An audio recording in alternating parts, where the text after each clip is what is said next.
তো হ্যালো বন্ধুরা, কেমন আছো তোমরা? আশা করি সবাই ভালো আছো। চলে আসলাম নতুন আর একটি ব্লগ ভিডিও নিয়ে, যেই ভিডিওতে তোমাদেরকে দেখাবো আমাদের হবিপুর থেকে রানাঘাট রথটা যেতে গিয়ে কতটা লোকের ভিড় হয়।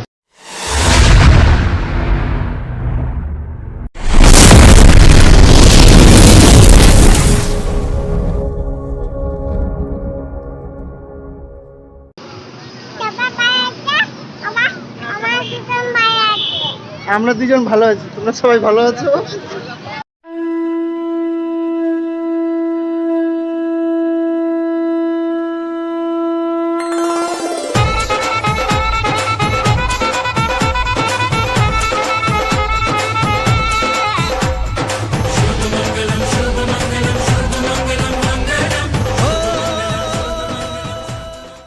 তো বন্ধুরা, আজকে আমি তোমাদেরকে দেখাবো যে আমাদের রানাঘাট হবিপুরের অঞ্চলে যে রথটা আয়োজিত হয় সেই রথে কতটা পরিমাণে ভিড় হয়। তো বন্ধুরা, তোমরা এখন দেখতে পাচ্ছ যে আমি এখন ব্রিজের উপরে আছি। ব্রিজ থেকে নিচটা পুরো দেখা যাচ্ছে, আর ব্রিজে ওঠার কারণ হচ্ছে ব্রিজে উঠলে উপর থেকে নিচটা পুরোটাই দেখা যায়, এতটা উপরে ব্রিজটা আছে। এখন তোমরা যেটা দেখতে পাচ্ছ ওটা ব্রিজের নিচের থেকেই শ্যুট করা হয়েছে, আর দেখতে পাচ্ছ যে কত লোকের ভিড় জমেছে 2026 সালের রথে।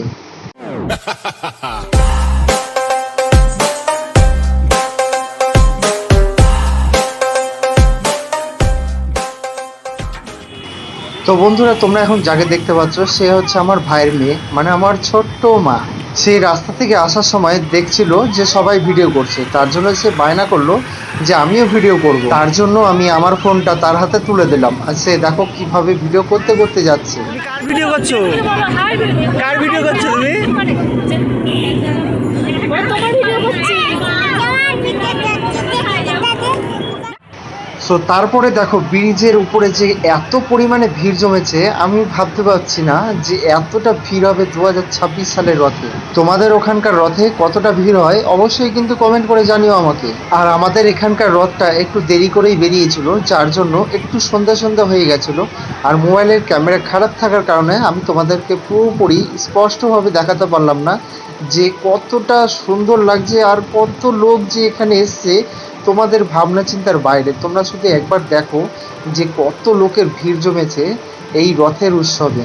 তো আর বেশি বকবক করবো না, পুরো রথের যতগুলো ভিডিও বানিয়েছি সব এই ব্লগে আমি অ্যাড করে দিলাম, তোমরা পরপর এক এক করে দেখতে থাকো।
তো বন্ধুরা, আমরা বেশিক্ষণ রাস্তার মধ্যে দাঁড়াইনি, কেননা আমাদেরকে মেলার মাঠে যেতে হবে।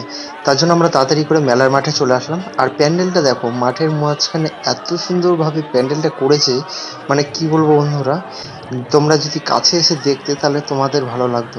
এখন ফোনের ক্যামেরা খারাপ হওয়ার কারণে তোমাদেরকে পুরো এইচডি কোয়ালিটিতে তো আর দেখাতে পারছি না, তার জন্য যতটা দেখানো সম্ভব ততটা দেখালাম। তারপরে আমরা চলে আসলাম মণ্ডপের ভিতরে, মানে প্যান্ডেলের ভিতরে, যেখানে জগন্নাথ দেব বিরাজ করবে। তো আমরা সেই মণ্ডপের ভিতরে চলে আসলাম। আর কি বলবো, আসার পরেই চারিদিকে ফ্যান লাগানো, গরমের থেকে বাইরে থেকে আসলাম তো, আর ভিতরে হাওয়াটা পেয়ে খুব বেশ ভালোই লাগছিল। আর চারিদিকে দেখো কত সুন্দরভাবে ডেকোরেট করেছে একদম পুরো মন্দিরটা। এই মন্দিরটা অবস্থিত কোটমোড়ের স্বাস্থ্য উন্নতি মাঠে। যারা যারা কখনো কোনোদিন এই রথটা দেখোনি, তারা পরের বছর মানে 2027-এ রথের আগের দিন বা রথের দিন সকাল সকাল চলে এসো আমাদের রানাঘাট বা হবিপুরে, তাহলে তোমরা এই রথের পুরো দৃশ্যটি নিজের চোখে দেখতে পারবে। আমি যেখানে দাঁড়িয়েছিলাম তার ঠিক মাথার উপরের দিকেই একটা বড় দিকে ঝুমুর লাগানো ছিল। ঝুমুরটা দেখো কত সুন্দর লাগছে, তাই না বলো?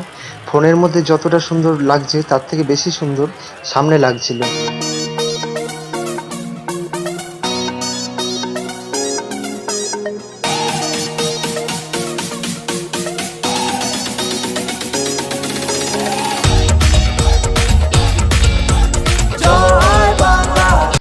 তো বন্ধুরা, পুরো মেলাটি ঘুরে আমরা চলে আসলাম মথুরা কেক খেতে। আর পুরো মেলার ভিডিও তো করা যাবে না, কেননা ভিডিওর লেন্থ তখন 1 ঘন্টারও বেশি হয়ে যাবে।